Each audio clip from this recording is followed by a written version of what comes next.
Bonjour à tous, c'est parti pour cette deuxième journée de live Puissance Alpha présente ses écoles et on commence aujourd'hui avec l'ICEN Méditerranée.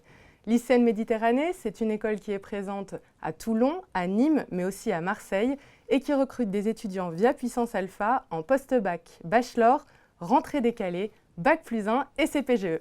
Aujourd'hui avec moi pour parler de l'ICEN Méditerranée, j'accueille son directeur Didier Guggenheim, donc vous êtes directeur général de l'ICEN INCREA Méditerranée, et Antoine, élève en 5e année. On passe tout de suite au pitch. Alors Didier, bonjour, merci d'être là. Si vous pouviez nous parler de l'ICEN Méditerranée en 1 minute. Vous avez 1 minute pour nous pitcher. Qu'est-ce que c'est l'ICEN Méditerranée? l'ICEN INCREA Méditerranée, c'est l'école des ingénieurs du numérique sur les bords de la Méditerranée depuis plus de 30 ans. D'abord à Toulon, sous le nom d'Institut supérieur de l'électronique et du numérique, puis depuis 2016 sous le nom d'ICEN INCREA Méditerranée, à Toulon, Marseille depuis 2014 et Nîmes depuis 2016. C'est une école qui propose plusieurs formations, notamment des bachelors, donc en 3 ans, directement post-bac, mais également des circuits ingénieurs, donc en 5 ans ou en 3 ans, après post-bac ou post-bac+2.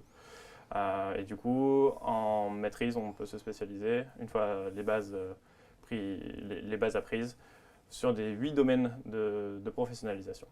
D'accord. Et avec tout ça, eh bien, nos futurs ingénieurs, on espère qu'ils seront les architectes d'un monde qui, à l'aide des solutions numériques, sera un petit peu plus avancé, un petit peu plus responsable et un petit peu plus respectueux de la planète. C'est une belle ambition. Merci Didier. On va maintenant passer aux questions en 2 minutes chrono. Alors la règle, 5 questions. 3 pour vous Didier, 2 pour toi Antoine, et 2 minutes, pas plus, pour y répondre. Sinon, vous entendrez le petit gong, signe que malheureusement, on aimerait en dire plus, mais c'est pas possible. Alors, la première question, Didier, ça va être quels sont les domaines d'études, quelles sont les spécialités proposées à l'ICEN Méditerranée? Alors, le domaine principal, il est dans le nom de l'école.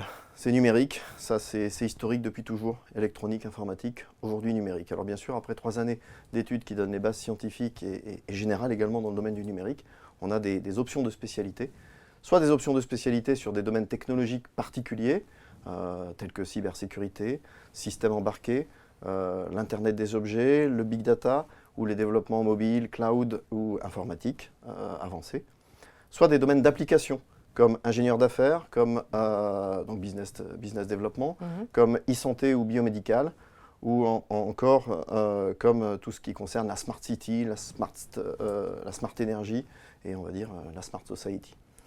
D'accord. De toute façon, on peut retrouver évidemment la liste complète des spécialités proposées sur votre site. Sur le site, sur la plaquette, à peu Et près du partout. coup, vous avez dit plein de mots comme ça, on entend data, on entend smart, voilà. Qu'est-ce que ça fait comme métier, ça, à la fin? Quels sont les débouchés concrets des élèves qui sortent diplômés, ingénieurs de l'ICEN Méditerranée? Alors ils sortent, et on l'espère, en maîtrisant ces technologies numériques. Ces technologies numériques, la première des choses qu'ils peuvent faire, c'est les mettre à profit dans des équipes de R&D, de grandes industries du numérique, de grands industriels du numérique, mais également dans des PME, bien évidemment. On a un ensemble extrêmement riche de PME, en particulier sur la région PACA, qui fabriquent, qui sont les architectes de ces solutions numériques. La deuxième des choses, c'est qu'ils peuvent aussi être embauchés dans des sociétés qui aujourd'hui accompagnent la numérisation de la société, c'est-à-dire qui utilisent ces dispositifs numériques pour numériser les entreprises, numériser notre quotidien, numériser notre habitat, numériser tout ce qui peut l'être, c'est-à-dire à peu près tout aujourd'hui. Bien évidemment, il y a ceux qui vont également vendre ces solutions numériques, des ingénieurs d'affaires, et avec toujours, et c'est la principale caractéristique de ce diplôme, 2 possibilités d'évolution. Soit une évolution plus vers le technique, bien évidemment, dans lequel ils continueront à enrichir leur expérience technologique tout au long de l'évolution des 40 prochaines années, on l'espère pour eux. Soit s'orienter plus vers du management, de la gestion de projet ou de l'utilisation de ces solutions numériques. Alors on le sait, ingénieur, on peut être ingénieur en France évidemment, mais on peut être ingénieur partout dans le monde. Alors comment vous les préparez, vos élèves? Quelle est la part d'international dans le cursus de l'ICEN Méditerranée? Alors l'internationalisation, plus que même l'international, je dirais, c'est un des enjeux majeurs aujourd'hui de toutes les formations d'ingénieurs. Ouais. C'est un enjeu à 3 niveaux. Il y a un enjeu linguistique, tout simple, c'est qu'aujourd'hui on parle anglais. Donc il faut maîtriser cette langue, et puis la maîtriser à un niveau suffisant pour être à l'aise et être capable de mener sa carrière professionnelle en anglais. Le point important aussi, c'est qu'il faut avoir une autre langue étrangère. Deuxième enjeu, c'est un enjeu d'expérience. Quand on veut faire des gens qui sont capables de travailler dans un contexte international, il faut qu'ils aient eux-mêmes une expérience à l'international. 3 mois minimum en ce qui concerne l'école, de passage dans un pays étranger, sous forme de stage ou de période d'études. La plupart font beaucoup plus. Et puis le troisième enjeu, c'est un enjeu quasiment de société pour nous. On va vivre aujourd'hui dans un bac à sable qui est la planète entière. Et pour être capable d'accommoder une interculturalité, une tolérance, et puis quelque chose qui fonctionne, il faut apprendre. Et c'est pour ça qu'on essaye d'augmenter également le nombre d'étudiants étrangers qui viennent chez nous. On a un objectif d'arriver à 20%, on n'y est pas, mais on a un objectif d'arriver à 20% d'étudiants étrangers, parce que c'est une autre façon de vivre l'international, aussi bien pour ceux qui viennent chez nous que pour les jeunes qui viennent de France.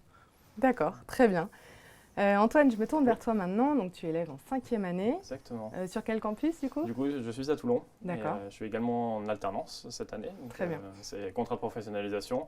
Donc ça change un petit peu, si vous voulez, j'imagine. le rythme de vie à l'ISEN. Mais revenons un petit peu sur les années précédentes. La vie de l'école, comment tu as vécu ta scolarité, la vie associative, tout ça, comment c'était? C'est quoi? Voilà, je vais vous en parler. Du coup, c'est tout simple. La première année, c'est l'intégration. Donc, on a beaucoup d'événements, notamment par les associations de l'école. Donc, on a les grands classiques, le BDE, donc Bureau des étudiants, qui gère tous les événements, toutes les sorties, et soirées, que ce soit hebdomadaires ou mensuelles. Le Bureau des arts, du coup, qui gère tout ce qui correspond à l'art, évidemment. Donc, ça peut être photos, dessins, vidéos et autres, j'en passe. Et bien entendu, le Bureau des sports, parce que le sport, c'est même en formation ingénieur, peut-être un petit peu tendu. Ça fait toujours du bien de faire du sport. Et à l'ISEN, les premières années, on a du coup, jusqu'à la 4e année pour le coup, le jeudi après-midi qui est libre, pour justement participer à la vie des associations. Qui est dédié, d'accord, c'est un temps dédié. Et c'est très très bien parce que ça permet aussi de développer des initiatives étudiantes, notamment de fonder des clubs. J'en ai fondé un moi personnellement dès ma 2e année, un club de vidéo. Et ça fait 3 ans qu'il existe et qui fleurit, qui est encore mieux que la première année forcément, c'est ce qu'on espère. Mais ça permet de nous épanouir aussi au niveau soft skills, si je peux dire ça comme ça. Et ça fait partie de la croissance en tant qu'étudiant, je trouve. Certes les cours, qui sont à un rythme soutenu. Mais les associations, pour sortir de ce cadre, en même temps appliquées parfois, parce qu'il y a des associations aussi techniques, notamment chez nous, ISEN Engineering, qui proposent des projets techniques, etc. Mais pour tout simplement se développer.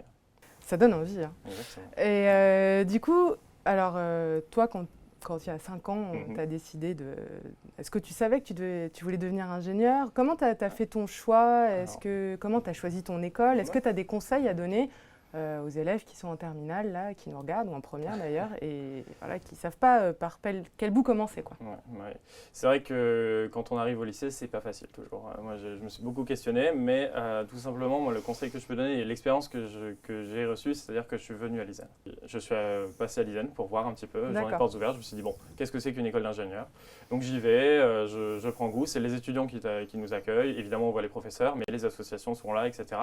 Donc ça nous permet de voir en fait cette structure de l'école et de ressentir comment on est. Voilà, c'est un échange. Donc après, j'en ai fait d'autres, évidemment, je ne suis pas limité qu'à l'ISEN. C'était pour moi déjà la base plus simple parce que je vivais déjà à Toulon, donc voilà, il y avait déjà ça. Mais même, je me suis tout de suite senti encadré. Les étudiants étaient très amicaux et tout de suite... il y avait un feeling, quoi. Voilà, il y avait un feeling. Ouais. Et pour moi, c'est super important de toujours faire partie de l'équipe, en fait, si vous voulez. Et du coup, moi, c'est ce qui m'a convaincu de rester et d'avancer. Et puis en plus, l'ISEN a une particularité qui permet de se spécialiser en informatique dès la première année. Et moi, étant jeune adolescent... toujours derrière mon ordinateur, je me suis dit, bon, je vais aller peut-être un petit peu plus loin. C'était l'informatique. Donc, je suis allé en informatique et voilà où ça mène aujourd'hui. D'accord, super, merci beaucoup. C'est fini pour les 2 minutes chrono. On va maintenant passer à la carte mystère.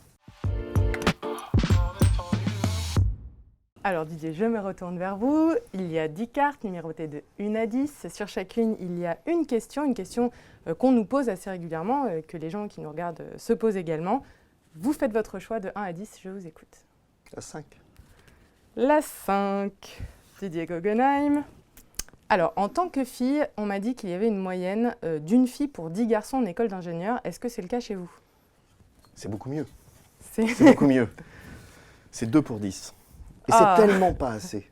Surtout. C'est tellement pas assez et on comprend tellement pas pourquoi. Mais non, nous aussi, à Puissance Alpha, on les encourage pourtant. On les encourage tous, et il faut le dire aujourd'hui.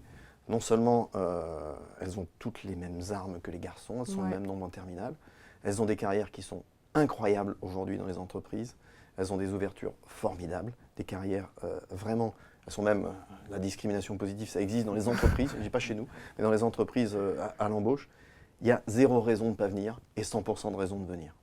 On est d'accord, moi aussi, allez j'y vais, je me lance. Merci, et on passe pour conclure à l'atout de l'école.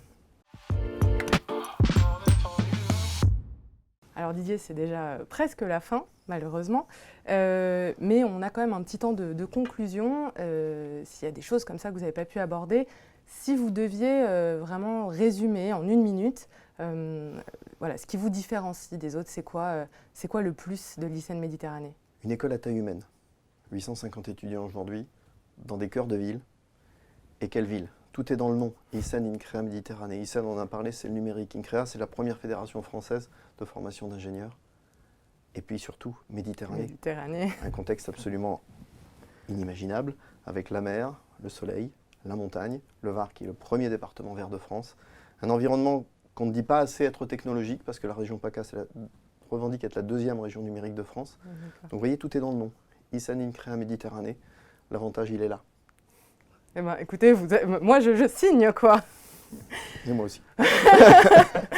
Merci beaucoup à vous deux d'être venus parler de cette belle école et on se retrouve nous très vite pour d'autres écoles et à très bientôt.